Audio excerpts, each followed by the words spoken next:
கர்த்தருடைய நாமத்திற்கு மகிமையுண்டாகட்டும். இந்த இடுக்கி டிஸ்ட்ரிக்டில் தேசத்தின் எழுப்புதலுக்காக ஜெபிக்க ஆண்டவர் கிருபை செய்தார். ஸ்தோத்திரம். இன்றைய செய்தியில் எஸ்தரை பற்றி தியானிக்கப்பட்டது. எஸ்தர் தன் ஜீவனையும் பாராமல் ஜெபித்தாள். தன் ஜீவனையும் பாராமல் ராஜாவிடத்தை சட்டத்தை மீறி சென்று தன் தேசத்திற்காக தன் ஜனங்களுக்காக அவள் ராஜாவிடத்தில் நின்றாள்.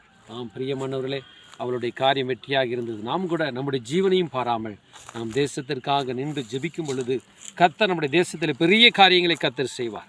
ஒரு எஸ்தர் ஜெபித்தது நிமித்தம் பாருங்கள், அந்த தேசத்தில் இருக்கிற யூத ஜனங்கள் எல்லாம் காக்கப்பட்டார்கள். அதே போல் நாம் ஜெபிக்கும் பொழுது நம்முடைய ஜனங்கள், நம்முடைய இந்திய தேசம் சாத்தானுடைய கையிலிருந்து தப்புவிக்கப்படும். தேசம் ஆண்டவரை காணும், மக்கள் எல்லாம் ரட்சிக்கப்படுவார்கள். அதே போல் நாம் ஜெபிப்போம், வெற்றி பெறுவோம். கர்த்தர் நம்மை ஆசீர்வதிப்பாராக. ஆமேன். God bless you. உங்கள் தியாகமான ஜெபத்தை எதிர்பார்க்கிறோம். உங்கள் வல்லமையான ஜெபத்தை எதிர்பார்க்கிறோம். நீங்கள் ஜெபிக்க ஜெபிக்க தேசத்தில் மறுரூபத்தை காண்பீர்கள். ஆமேன். God bless you. ஆமேன்.